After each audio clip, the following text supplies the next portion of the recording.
পদ্মশ্রী সম্মানে ভূষিত হয়েছেন প্রসেনজিৎ চট্টোপাধ্যায়। শনিবার পদ্ম সম্মান প্রাপক অভিনেতার বাড়িতে গিয়ে তাঁকে সম্বর্ধনা জানালেন রাজ্য বিজেপির নেতারা। এদিন প্রসেনজিৎ চট্টোপাধ্যায়ের বাড়িতে যান সুকান্ত মজুমদার, রুদ্রনীল ঘোষ সহ রাজ্য বিজেপির একাধিক নেতা। ফুলের তোড়া, শাল, মিষ্টি দিয়ে প্রসেনজিৎ চট্টোপাধ্যায়কে সম্বর্ধনা জানান তারা। আমাদের বাঙালি ঐতিহ্য কিছু তো পালন করতে হবে। এইবার সাদা শাল হচ্ছে আমাদের, আপনি খাবেন না তবু এনেছে।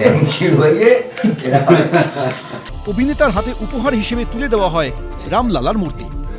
পদ্মশ্রী প্রাপক প্রসেনজিৎ চট্টোপাধ্যায়ের সঙ্গে দেখা করে গেলেন সুকান্ত মজুমদার। তিনি বেরিয়ে যেটা দাবি করলেন যে প্রসেনজিৎ চট্টোপাধ্যায়ের সঙ্গে শুধুমাত্র সৌজন্য বিনিময় এবং সম্মান দেওয়ার জন্যই তারা এসেছিলেন। পদ্মশ্রী প্রাপকদের সঙ্গে তারা এইভাবেই দেখা করতে আসেন। রাজনীতি নিয়ে কোনো কথা হয়নি, রাজনীতির কোনো জায়গা নেই।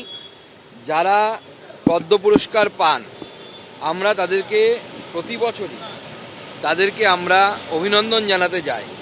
আর আজকে আমার সৌভাগ্য যে বাংলা সিনেমার যাকে অন্যতম মহীরুহ বলা হয়, অর্থাৎ প্রসেনজিৎ দা, যাকে আমরা বুম্বাদা নামে চিনি, তার পদ্ম পুরস্কার প্রাপ্তি উপলক্ষে আজকে আমি, আমাদের কালচারাল সেলের প্রধান, অন্যতম বাংলার বিশিষ্ট অভিনেতা রুদ্রনীল ঘোষ, অন্যান্যরা আমরা আজকে মাননীয় বুম্বাদাকে শুভেচ্ছা জানালাম, অভিনন্দন জানালাম। বিধানসভা ভোটের আগে তৃণমূল নতুন কর্মসূচি নিয়েছে, যেখানে বিশিষ্টদের বাড়িতে গিয়ে তাদের হাতে উন্নয়নের পাঁচালি তুলে দিচ্ছেন তৃণমূলের জনপ্রতিনিধিরা। যেমন রঞ্জিত মল্লিকের বাড়িতে গিয়েছিলেন অভিষেক বন্দ্যোপাধ্যায়। বিভিন্ন জায়গায় তারা লক্ষ্মীর পাঁচালি শোনাতে চলে যাচ্ছে। মিথ্যে কথার পাঁচালি কেন এত জোরে, কেন চেঁচালি, এটা মানুষ বলছেন। বুম্বাদার বাড়িতে ওই মিথ্যে কথার পাঁচালি নিয়ে না কেউ চলে আসে। তৃণমূল যে ভাবে শিল্পীদেরকে নিজের কবজায় রাখবার জন্য নানান ধরনের নাগপাশ তৈরি করছেন, নিজেদের মালিকানায় রেখে শিল্পের যে সর্বনাশটা করছেন, এ পশ্চিমবঙ্গের সবাই জানেন। তো প্রসেনজিৎ চট্টোপাধ্যায় বাংলার গর্ব, বুম্বাদা সম্মানিত হয়েছেন।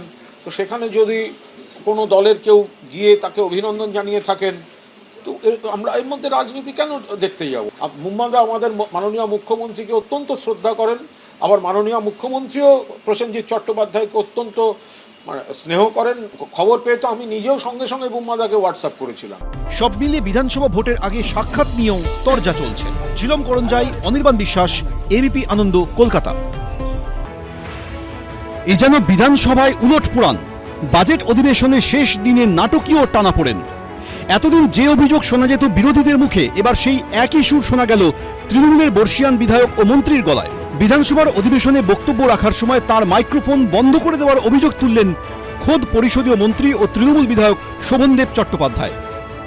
4 মিনিট দিয়ে আবার 2 মিনিটের মধ্যে দুটো সেন্টেন্স কি 3টে সেন্টেন্স বলেছি, দুম করে আলো জ্বালিয়ে দিলেন। এটা আমার কাছে খুব অসম্মান লেগেছে। সূত্রে খবর, শনিবার বিধানসভার অধিবেশনে বক্তার তালিকায় নাম ছিল না শোভনদেব চট্টোপাধ্যায়।